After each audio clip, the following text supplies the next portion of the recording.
Bismillahirrahmanirrahim. Assalamualaikum warahmatullahi wabarakatuh. Waalaikumsalam warahmatullahi wabarakatuh.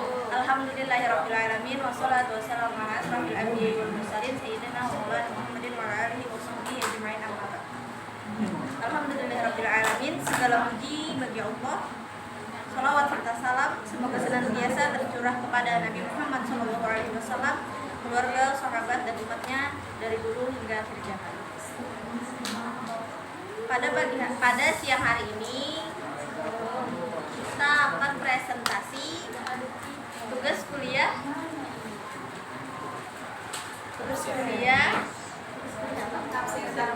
Tafsir Nabawi dengan Bapak dosen Bapak Masrudin MPDI di tempat. Baik, presentasi pada siang hari ini ada dua kelompok, kelompok 7 dan kelompok 8. Baik, kepada kelompok 7 waktu dan tempat dipersilakan. Assalamualaikum warahmatullahi wabarakatuh. Perkenalkan, saya Istiqomah dan MPM 23125938. Di sini kami akan membahas tentang manajemen pendidikan menurut Al-Quran. Pengertian manajemen pendidikan yaitu manajemen berasal dari bahasa Inggris yaitu manajemen. Jika dilihat dari segi bahasanya, kata manajemen berarti pengelolaan. Istilah manajemen didefinisikan sebagai proses penggunaan sumber daya secara efektif untuk mencapai tujuan dan menjabat pemimpin yang bertanggung jawab atas jalannya suatu perusahaan atau organisasi. Secara umum, manajemen dapat diartikan sebagai kemampuan untuk memperoleh hasil dalam rangka mencapai tujuan melalui kegiatan orang lain dan orang yang menyelenggarakan pengelolaan kegiatan orang-orang yang terlibat dalam pencapaian tujuan tersebut disebut dengan manajer atau pemimpin. Adapun secara khusus dalam dunia pendidikan, manajemen diartikan sebagai sumber daya pendidikan yang dipusatkan dalam upaya untuk mencapai tujuan pendidikan yang telah ditetapkan. Kata pendidikan sering dikaitkan dengan kata pengajaran yang dalam bahasa Arab disebut tarbiyah wa ta'lim. Sedangkan pendidikan Islam dalam bahasa Arab disebut tarbiyah Islamiyah. Secara garis besar, pendidikan adalah pengembangan pribadi dalam segala aspek, yaitu aspek jasmani, akal, dan hati nurani. Pengertian pendidikan secara istilah sebagaimana tertulis Undang-Undang Nomor 20 Tahun 2003 tentang Sistem Pendidikan Nasional, itu Pasal 3, pendidikan nasional berfungsi mengembangkan kemampuan dan membentuk watak serta peradaban bangsa yang bermartabat dalam rangka mencerdaskan kehidupan bangsa, yaitu bertujuan untuk berkembangnya potensi peserta didik agar menjadi manusia yang beriman dan bertakwa kepada Tuhan Yang Maha Esa dan berakhlak mulia dan menjadi warga negara yang demokratis serta bertanggung jawab. Sedangkan manajemen pendidikan merupakan manajemen yang diterapkan dalam pengembangan pendidikan. Artinya, manajemen pendidikan merupakan seni dan ilmu pengelolaan dan sumber daya pendidikan untuk mencapai tujuan pendidikan secara efektif dan efisien. Sekian dari saya, akan dilanjutkan oleh Menteri Selanjutnya.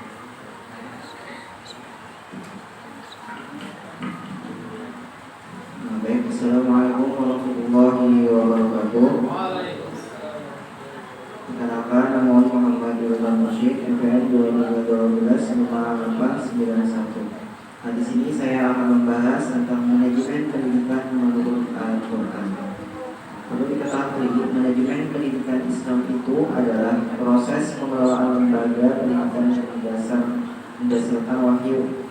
Di dalam istilah Arab ada kalimat yudabbiru. Nah, itu kalimat yudabbiru itu yang mana dapat diartikan sebagai mengarahkan, pengelolaan, penerapan, menjalankan,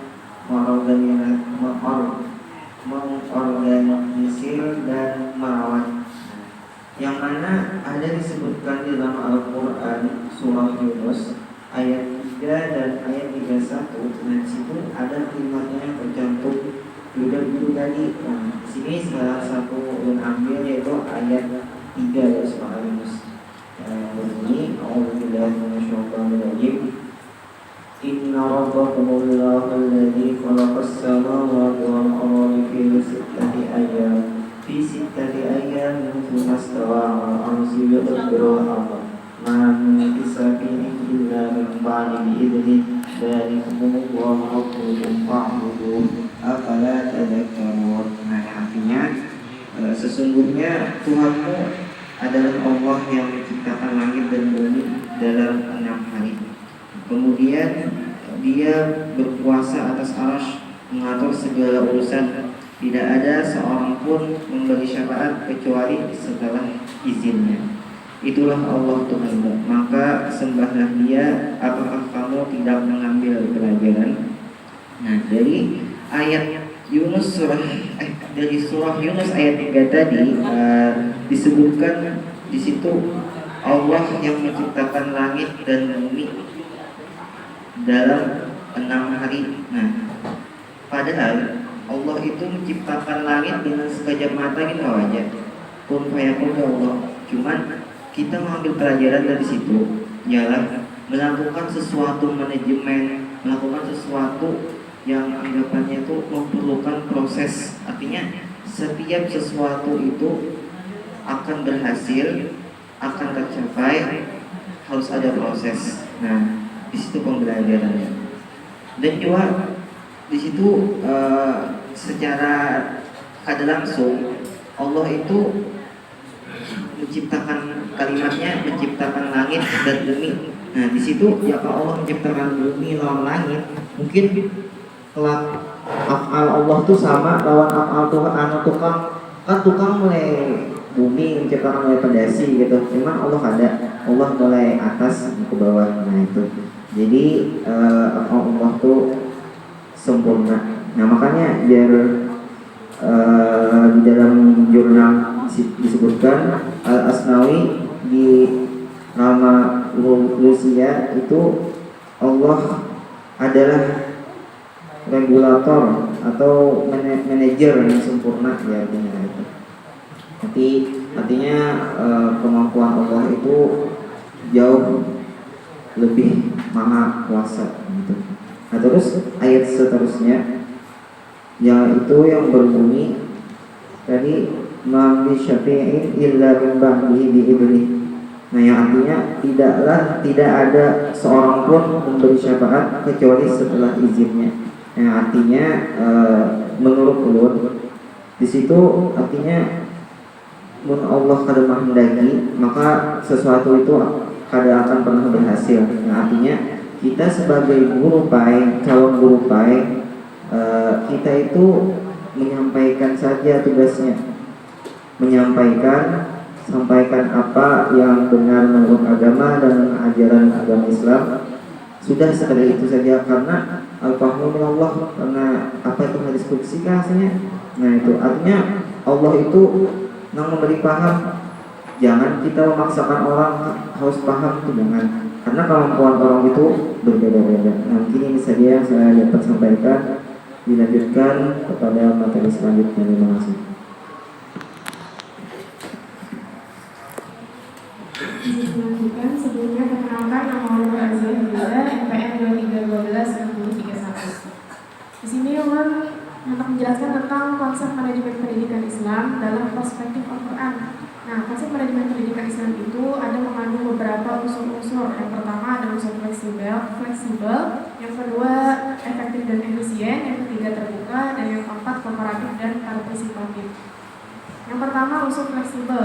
Fleksibel itu artinya tidak kaku. Menurut pendapat Profesor Dr. Imam Suprayogo, berdasarkan pengamatan beliau itu menunjukkan bahwa sekolah atau madrasah itu mencapai pencapaian superior justru karena fleksibilitas manajer mereka dalam melaksanakan tugas mereka. Selain itu, beliau menjelaskan bahwa jika perlu, manajer itu harus berani membuat kebijakan atau memutuskan hal-hal yang berbeda dari tuntutan atau instruksi yang dari atas.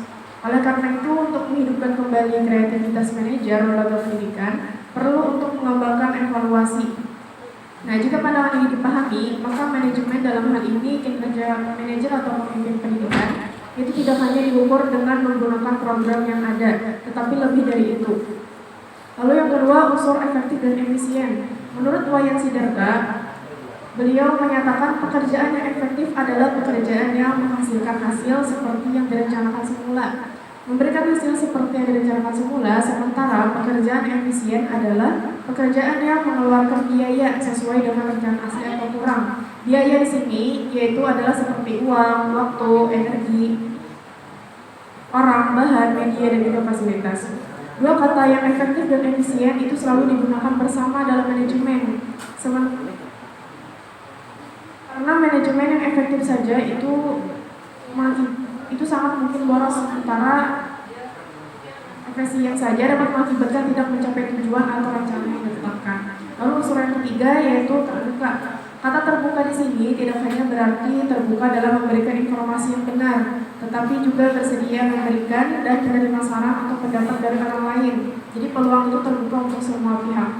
Al-Quran itu telah memberikan dasar bagi umat Islam untuk jujur dan adil, yang menurut kami itu adalah kunci keterbukaan. Lalu yang terakhir, unsur kooperatif dan partisipasi. Untuk melaksanakan tugasnya, manajer pendidikan Islam harus kooperatif dan partisipasi, karena ada beberapa hal yang menyebabkan mengapa manajemen pendidikan Islam itu harus kooperatif dan partisipasi. Itu dikarenakan dalam kehidupan ini kita tidak dapat melarikan diri dari beberapa batasan atau keterbatasan yang menurut Chester 1 dan imitasi itu termasuk keterbatasan fisik, keterbatasan psikologi, keterbatasan sosiologi, dan juga keterbatasan biologis. Agar tujuan pendidikan Islam dapat dicapai seperti yang diharapkan, perlu untuk memiliki manajer yang dapat diandalkan, yang dapat mengetahui kekuatan, kelemahan, peluang, dan ancaman. Maka orang yang diberi mandat untuk mengelola lembaga pendidikan Islam itu harus sesuai dengan Al-Quran. Nah, menurut Tantowi dalam bukunya unsur-unsur manajemen menurut ajaran Al-Quran itu yang pertama ada berpengetahuan luas, kreatif, inisiatif, dan selalu tanggap. Yang kedua harus bisa bertindak adil dan jujur. Yang ketiga harus bertanggung jawab. Yang keempat selektif terhadap informasi. Yang kelima memberi peringatan, dan yang keenam memberi petunjuk dan pengarahan. Sekian materi dari saya. Ini izin melanjutkan, yaitu proses penerapan manajemen. Nah, proses penerapan manajemen ini ada fungsi khususnya yang perlu dilakukan, yaitu fungsi manajemen. Menurut George Terry, fungsi manajemen dapat digambarkan sebagai perencanaan, pengorganisasian, pengarahan, dan pengendalian. Oke, komponen fungsi manajemen ini dijelaskan dalam beberapa ayat Al-Quran juga. Nah, proses penerapan ini ada beberapa, yaitu ada empat tahap. Yang pertama ada organizing, yang kedua actuating, yang ketiga controlling,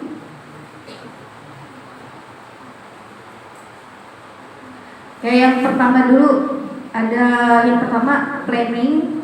Planning apa itu planning? Yaitu perencanaan. Perencanaan adalah seluruh proses dan penentuan yang cermat tentang hal-hal yang harus dilakukan di masa depan untuk mencapai tujuan yang telah ditentukan. Dalam proses perencanaan untuk program pendidikan yang akan diimplementasikan, terutama di lembaga-lembaga pendidikan Islam, prinsip-prinsip perencanaan harus mencerminkan nilai-nilai Islam yang bersumber dari Al-Quran. Nah, dalam hal ini perencanaan Al-Quran mengajarkan kepada manusia ada di Quran Surah Al-Hajj ayat 77, Quran Surah Al-Hasyr ayat 18, Quran Surah Yusuf ayat 47 sampai 49, ada juga di Quran Surah An-Nahl ayat 90. Lanjut lagi, tahapan yang kedua yaitu organizing, yang artinya pengorganisasian. Kegiatan manajemen administrasi tidak berakhir setelah rencana dikembangkan. Jadi kegiatan selanjutnya adalah mengimplementasikan rencana secara operasional. Salah satu kegiatan manajemen administratif dalam mengimplementasikan rencana tersebut organisasi atau pengorganisasian. Suatu organisasi adalah sistem kerja Sistem kerja sama antara sekelompok orang untuk mencapai tujuan bersama. Nah, bentuk implementasi pengorganisasian ini adalah penampilan keseluruhan yang terpadu. Dalam hal ini, Al-Quran telah menyebutkan betapa pentingnya tindakan persatuan utuh, murni, dan bulat dalam suatu organisasi. Firman Allah ada di Quran Surah Al-Ma'idah ayat 2, ada juga di Quran Surah Al-Imran ayat 103, dan Quran Surah Al-Anfal ayat 46. Ini tadi yang pengorganisasian ya. Yang ketiga, actuating, yaitu penggerakan. Nah, tindakan menggerakkan dalam proses juga memberikan motivasi untuk memberikan gerakan dan kesadaran akan dasar pekerjaan yang mereka lakukan, yaitu menuju tujuan yang telah ditentukan, disertai dengan memberikan motivasi, bimbingan atau arahan baru sehingga mereka dapat menyadari dan menimbulkan kemauan untuk bekerja dengan rajin dan baik. Al-Quran dalam kasus ini telah memberikan pedoman dasar untuk proses membimbing, mengarahkan, atau peringatan dalam bentuk aktuasi ini. Allah juga berfirman dalam Quran Surah Al-Kahfi ayat 2, ada juga di Quran Surah Al-Baqarah ayat 25, dan ketiga di Quran Surah Al-Imran ayat 199, boleh dicek ya. Yang keempat, controlling, yaitu pengendalian atau evaluasi. Nah, evaluasi dalam konteks manajemen adalah proses untuk memastikan bahwa kegiatan yang dilakukan sesuai dengan perencanaan sebelumnya. Kontrol adalah salah satu cara manajer mengetahui apakah tujuan organisasi dicapai atau tidak dan mengapa mereka dicapai atau tidak tercapai. Selain itu, pengendalian adalah konsep mengendalikan, memantau efektivitas perencanaan, pengorganisasian, dan memimpin dan mengambil perbaikan saat dibutuhkan. Adapun ayat Al-Quran yang berkaitan dengan evaluasi atau controlling dapat diterjemahkan sebagai berikut. Ada di Quran Surah Al-Infitor ayat 10-12, Quran Surah Al-Imran ayat 29, dan Quran Surah Hud ayat 55. Boleh dicek ya teman-teman. Oke, cukup sekian dari kelompok 7. Lalu kembalikan kepada moderator. Baik, sekarang kita buka sesi tanya jawab. Ada 2 penanya, 1 laki-laki dan 1 perempuan. Bisa angkat tangannya.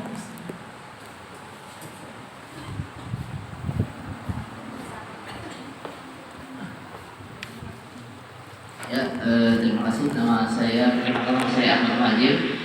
Saya bertanya kepada kelompok 7, apa saja prinsip-prinsip utama dari manajemen pendidikan Islam menurut penelitian yang kalian bacakan tadi? Terima kasih.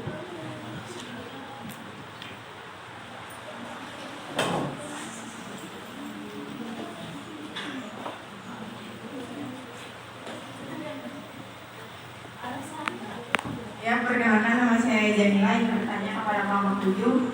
Pertanyaannya ialah apa saja nilai-nilai utama yang diajarkan Al-Quran terkait pengelolaan ilmu pengetahuan dan pendidikan.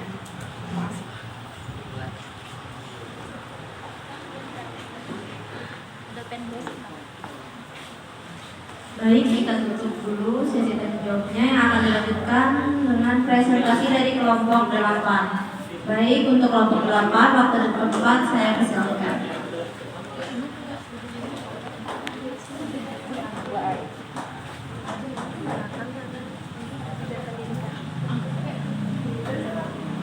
Selanjutnya adalah kelompok 8 yang menyebut tujuan pendidikan menurut Al-Quran.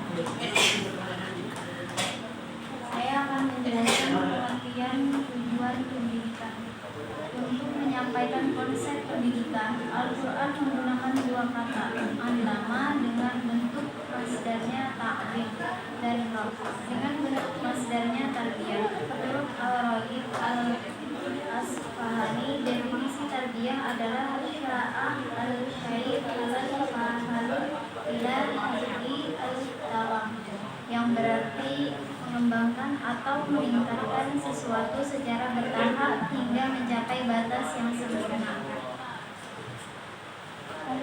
Sebaliknya, istilah taklim digunakan secara tegas untuk merujuk pada sesuatu yang dapat ditiru untuk meninggalkan bekas atau berdampak pada seseorang. Saya selanjutnya akan menjelaskan tentang tarbiyah. Dari segi etimologi, tarbiyah merupakan bentuk masdar dari kata rabba, fi'il madi, dan memiliki arti yang sama dengan kata rabba, yaitu memelihara. Bahkan makna tarbiyah identik dengan kata rabba yang merupakan salah satu nama Tuhan. Meskipun tidak digunakan secara khusus dalam Al-Quran, frasa Arab, Bayani, Murafi, dan Ibdiyun dapat ditukarkan dengan al-tarbiyah. Istilah-istilah ini memiliki arti dan konotasi yang berbeda. Jika al-tarbiyah identik dengan al-rab, maka al-tarbiyah berarti al-tanmiyah, yang berarti kemajuan dan pertumbuhan. Sekian akan dilanjutkan oleh materi saya. Langsung saja, perkenalkan, saya Nasyidah Tajmila, FPM 2312-1917. Di sini saya akan melanjutkan materi tadi. Yang pertama tadi menjelaskan tentang tarbiyah, yang kedua menjelaskan tentang ta'lim. Menurut etimologi, istilah ta'lim dalam at-ta'lim berasal dari ad-daba yang artinya akhlak. Sinonimnya ialah budi pekerti, tingkah laku yang baik dan santun.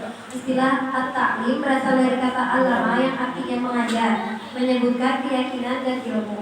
Nabi Muhammad SAW diutus untuk menjadi guru atau mu'allim, seperti yang dinyatakan dalam Quran Surah Al-Jumu'ah ayat 2. Sehingga menurut Abdul Al-Fatah Jalal, definisi at-ta'lim lebih luas dan memiliki cakupan yang lebih luas daripada frasa at-tarbiyah. Ini dijelaskan oleh Al-Quran dengan maknanya. Dia mengutus seorang Rasul kepada kaum yang buta huruf, yang mengajarkan kepada mereka kitab as-sunnah, menyucikan mereka dan membacakan ayat-ayatnya kepada mereka. Ayat tersebut di atas sangatlah menunjukkan bahwa Islam menganggap proses at-ta'lim lebih universal dibandingkan dengan proses at-tarbiyah. Karena Nabi menanamkan keimanan kepada para sahabatnya dengan mengajarkan mereka untuk membaca Al-Quran dengan memahami tanggung jawab dan perenungan di samping membaca teksnya. Jadi perbedaan dari tarbiyah atau ta'lim tadi adalah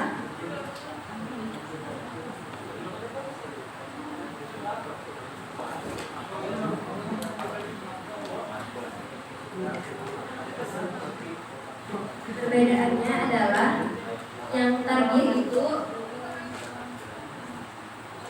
lebih ke keseluruhan, sedangkan at-ta'lim itu artinya lebih ke pengajaran. Dalam beberapa istilah berkaitan dengan pendidikan, berikut adalah penjelasan tentang terminologi pendidikan dalam perspektif Al-Quran. Yang pertama, at-tarbiyah menggambarkan proses pembentukan dan pengembangan manusia dari segi fisik, mental, dan spiritual. Sedangkan at-ta'lim merujuk pada proses pembelajaran dan pengajaran di mana orang diberi pengetahuan dan informasi. At-ta'lim mengandung arti pembinaan dan pengendalian diri serta pembentukan akhlak yang baik. At-tadris, proses pengajaran yang dilakukan oleh seseorang pendidik kepada siswanya. At-tafaqquh mengarah pada pemahaman mendalam dan pemikiran kritis tentang apa yang terkandung dalam Al-Quran. Karena semua operasi dengan dasar selalu menghasilkan pencapaian tujuan, maka tujuan dan dasar saling terkait erat. Menetapkan tujuan sangat penting agar semua pekerjaan yang dilakukan dapat dievaluasi dengan membandingkannya dengan tujuan. Tujuan dari sasaran adalah untuk memandu, mengatur, dan mempermudah evaluasi suatu kegiatan. Sebuah program dengan tujuan yang tidak jelas dan sasaran yang kabur adalah hasil dari sebuah kegiatan yang tidak memiliki tujuan yang jelas. Dalam bahasa Arab, kata tujuan, sasaran, dan maksud diwakili oleh kata ghayat, ahdaf, dan maqasid, yang berarti maksud. Ungkapan-ungkapan ini seringkali merujuk pada hal yang sama, yaitu aktivitas yang dilakukan untuk mencapai tujuan tertentu. Tujuan pendidikan menurut Suwardi adalah seperangkat hasil pendidikan yang dicapai oleh siswa sesudah aktivitas pendidikan selesai.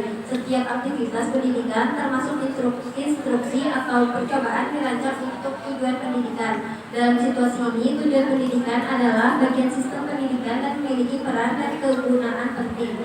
Oleh karena itu, semua guru harus memahami tujuan pendidikan.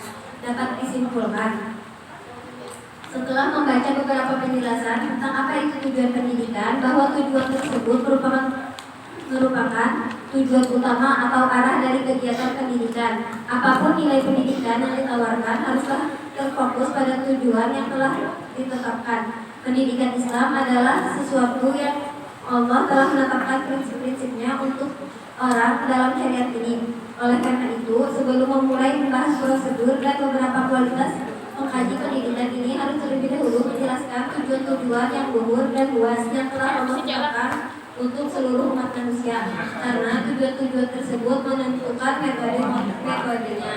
Mungkin sekian dari saya, akan dilanjutkan ke saya. Kemudian dilanjutkan dengan tujuan pendidikan di dalam Al-Quran. Tujuan utama pendidikan dalam Al-Quran adalah untuk membentuk manusia yang seimbang, baik secara fisik, intelektual, spiritual, maupun sosial. Pendidikan Islam ini juga bertujuan untuk mencetak individu yang beriman, bertakwa, berakhlak mulia, dan bermanfaat bagi dirinya sendiri, masyarakat, dan lingkungannya. Kemudian tujuan pendidikan di dalam Al-Quran ini mencakup beberapa bentuk, yaitu yang pertama, membentuk hamba Allah yang sejati. Yang kedua, mengembangkan potensi diri. Yang ketiga, membentuk akhlak mulia.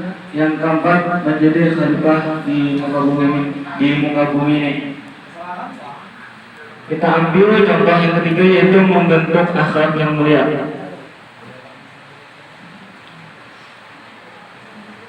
Akhlak yang mulia ini contohnya seperti pembelajaran tentang akhlak terpuji, seperti jujur, amanah, sabar, dan toleransi.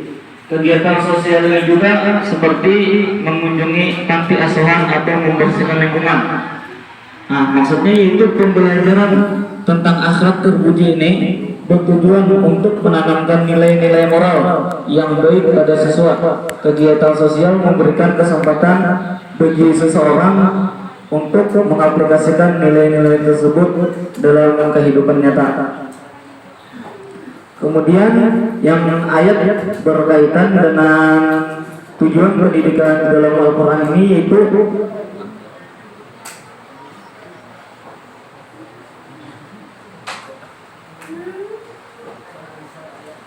surah An-Nahl ayat 36 yang berbunyi, A'udzu billahi minasyaitonir rajim.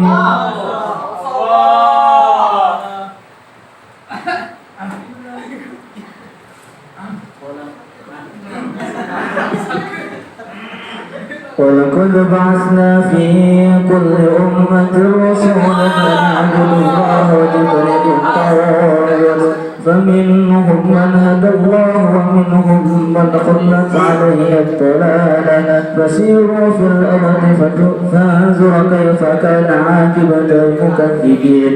Artinya, sesungguhnya kami mengutus pada tiap umat itu seorang rasul yang menyuruh, sembahlah Allah dan jauhilah tabut ini seperti berhala.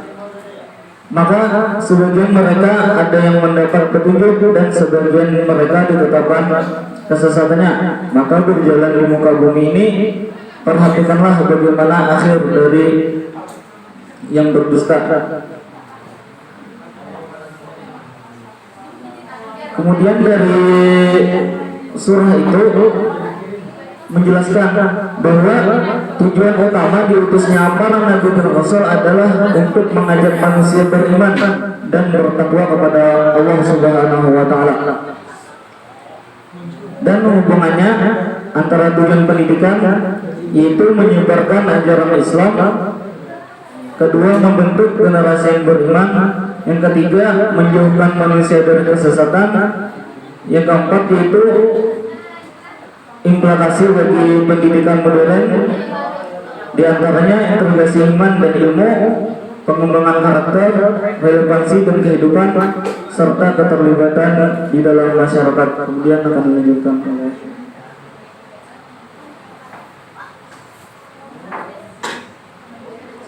Perkenalkan, nama saya Muhammad Nurdiansyah. Saya akan melanjutkan tentang tujuan pendidikan menurut Al-Quran.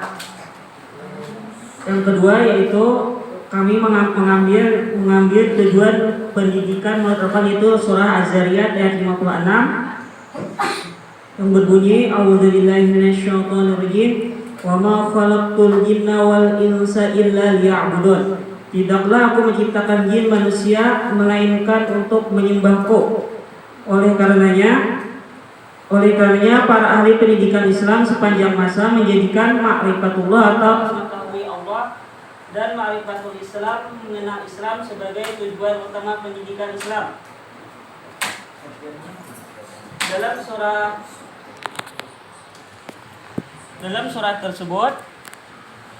Dalam surah Al-Quran Az-Zariyat ayat 56 dijelaskan bahwa tujuan penciptaan jin dan manusia adalah untuk beribadah kepada Allah SWT, dan setiap langkah dan tindakan manusia harus dimaksudkan untuk beribadah kepada Allah, termasuk pendidikan, yaitu tujuan pokok pendidikan dalam Islam menurut Al-Quran yaitu menciptakan manusia yang mengerjakan tugas utamanya di muka bumi ini selaras dengan awal penciptanya, yaitu sebagai hamba Allah. Sehingga dalam proses pendidikan baik dari guru atau siswa harus didasari sebagai ibadah kepada Allah Subhanahu wa taala semata. Menurut Al-Qur'an Az-Zariyat ayat 56, tujuan pendidikan Islam itu untuk beribadah atau kepada Allah.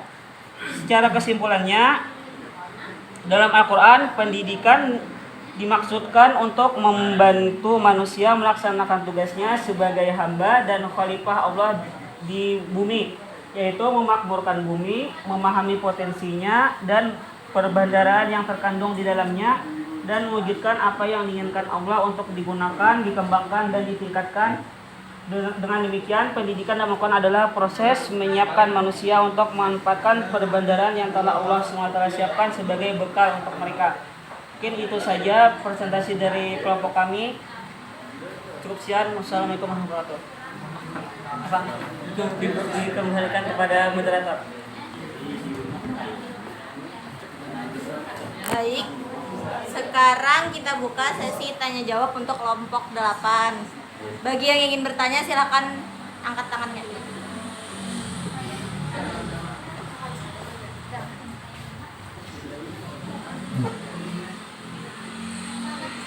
Perkenalkan, nama saya Rukaya. Pertanyaannya, apa saja tantangan yang dihadapi dalam mewujudkan tujuan pendidikan Islam di era modern? Sekian, terima kasih.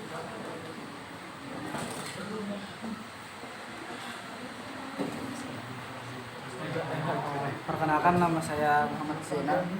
Ini bertanya, bagaimana Al-Quran mengajarkan kita untuk menyeimbangkan kehidupan dunia dan akhirat dalam pendidikan. Sekian.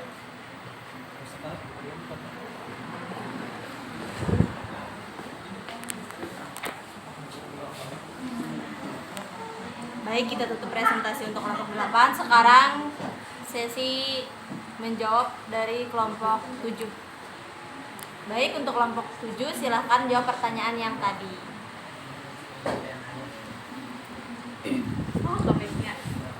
Baik, langsung saja. Di sini ada satu pertanyaan daripada Ahmad Muhajir, yang mana pertanyaannya, apa saja prinsip utama manajemen pendidikan Islam dalam penelitian ini? Maksudnya penelitian manajemen menurut Al-Quran. Izin menjawab. Al-Quran menghadirkan prinsip-prinsip penting dalam manajemen pendidikan melalui beberapa ayat yang termasuk keimanan dan yang pertama keimanan dan akhlak. Maksudnya pendidikan harus berlandaskan iman dan akhlak yang baik. Ini mencakup pengembangan karakter siswa agar menjadi individu yang bertanggung jawab dan memiliki moral yang tinggi. Nah, ini disebut dalam Quran surah Al-Ahzab kedua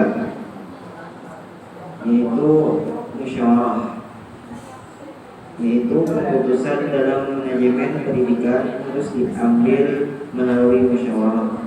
Ini menciptakan rasa kebersamaan dalam tanggung jawab kolektif serta memungkinkan semua pihak untuk berkontribusi dalam proses pengambilan keputusan.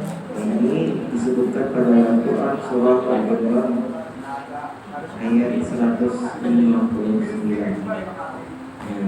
Juga keadilan dan persamaan, yaitu setiap individu harus diperlakukan secara adil dan setara dalam pendidikan.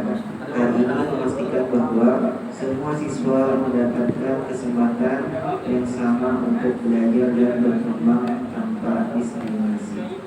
Yang ini disebutkan dalam Quran surah Al-Maidah ayat 8. Yang berikutnya, prinsip-prinsip ini membentuk dasar bagi pengelolaan pendidikan yang efektif dan beretika dalam konteks keislaman. Bagaimana penanya?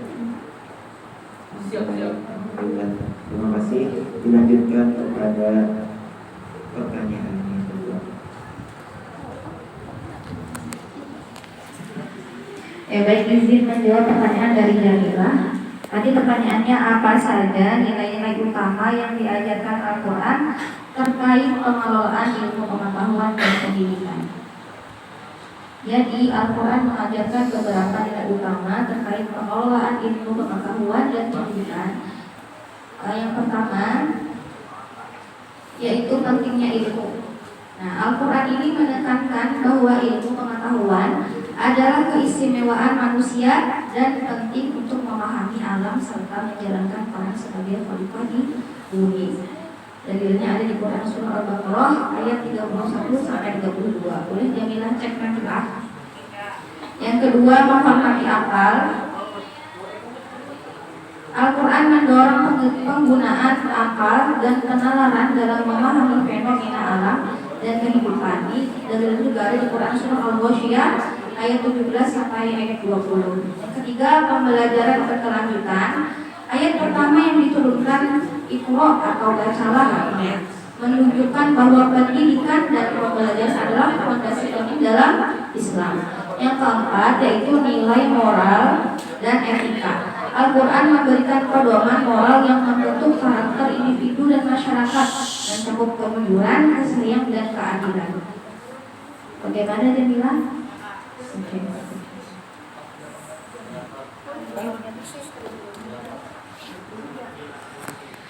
Baik, bagaimana untuk para penanya?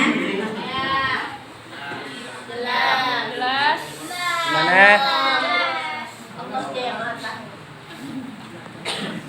Baik, sekarang akan kita lanjutkan ke kelompok 8.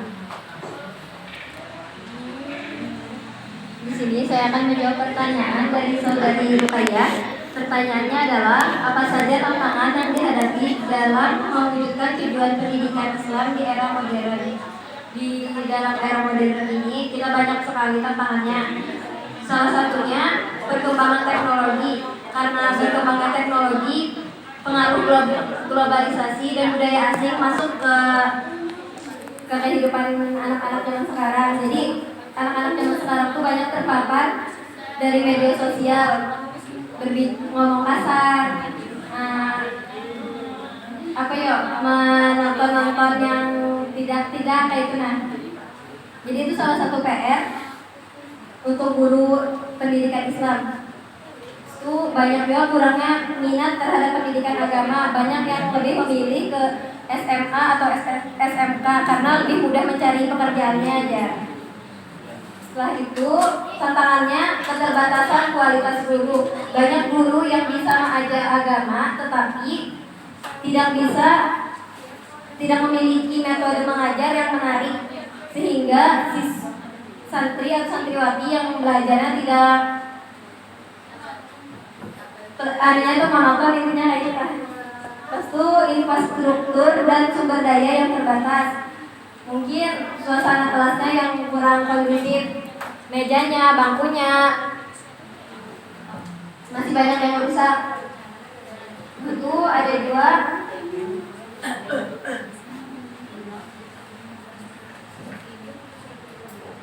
ya, keterbatasan akses untuk semua orang. Jadi banyak orang yang masih terkawal sekolah karena alasan kitabnya atau bayarnya larang itu nah. Jadi itu salah satu tantangan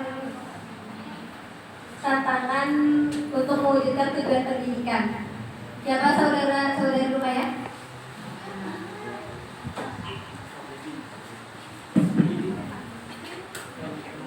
Ini menjawab pertanyaan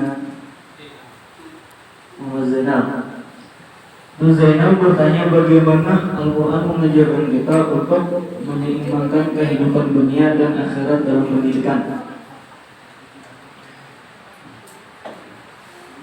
Jadi Al-Quran ini mengajarkan kita untuk menyeimbangkan kehidupan dunia dan akhirat dalam pendidikan. Di antaranya dengan cara mencari ilmu secara terus-menerus. Nah, ilmu pengetahuan adalah kunci untuk memahami alam semesta dan menjalankan kehidupan di dunia. Namun, ilmu yang dicari haruslah ilmu yang bermanfaat dan berorientasi pada akhirat. Kemudian, setelah mencari ilmu kita dapat, kemudian kita harus mengamalkan ilmu tadi. Ilmu tanpa amal ibarat pohon tanpa buah. Kemudian Al-Quran mendorong kita untuk mengamalkan ilmu yang telah kita pelajari dalam kehidupan sehari-hari. Kemudian diantaranya lagi itu menjadikan Al-Quran sebagai pedoman hidup. Al-Quran adalah sumber ilmu yang paling sempurna. Dengan mempelajari dan mengamalkan Al-Quran, kita akan mendapatkan petunjuk hidup yang benar, baik untuk dunia maupun akhirat. Kemudian dikisahkan sebagaimana Ibnu Sina, yaitu beliau adalah seorang ilmuwan muslim yang terkenal. Beliau adalah contoh nyata dari seorang yang menyeimbangkan kehidupan dunia dan akhirat dalam pendidikan. Ia tidak hanya menguasai berbagai ilmu pengetahuan seperti kedokteran dan filsafat, tetapi juga sangat mendalami ilmu agama. Ia selalu mengaitkan ilmu yang ia pelajari dengan ajaran Islam. Nah, Ibnu Sina ini juga beliau tidak hanya mengejar ilmu pengetahuan duniawi untuk kepentingan pribadi, tetapi juga untuk mencari kebenaran dan mengabdi kepada Allah Subhanahu wa taala. Pengetahuan beliau dalam bidang kedokteran misalnya ia gunakan untuk membantu orang sakit. Dengan demikian ia telah mengamalkan ilmunya untuk kepentingannya, untuk kepentingan umat manusia dan mendekatkan diri kepada Allah Subhanahu wa taala. Maksudnya dari kisah beliau tersebut, yakni Ibnu Sina menunjukkan bahwa seorang muslim dapat menjadi seorang ilmuwan yang sukses tanpa meninggalkan agamanya. Ia membuktikan bahwa ilmu pengetahuan dan agama bukanlah dua hal yang bertentangan, tetapi saling melengkapi dalam menyeimbangkan keduanya. Seseorang dapat mencapai kesempurnaan hidup baik di dunia maupun di akhirat. Mungkin yang dapat kita simpulkan yaitu pendidikan dalam Islam tidak hanya berfokus pada pengembangan intelektual, tetapi juga pada pembentukan karakter yang baik. Dengan menyeimbangkan kehidupan dunia dan akhirat dalam pendidikan, kita akan menjadi seseorang yang bermanfaat bagi diri sendiri, keluarga, masyarakat, dan agama. Mungkin itu jawaban dari kami kebetulan. Seperti apa saudara Zainal? Paham nggak sudah? Kemudian akan kita lanjutkan kepada moderator. Baik, untuk para audiens, apakah ada yang ingin menambahkan atau ingin menyanggah? Kalau tidak, kita tutup untuk presentasi hari ini. Saya sebagai moderator mohon maaf salah hilaf. Terima kasih. Wassalamualaikum warahmatullahi wabarakatuh.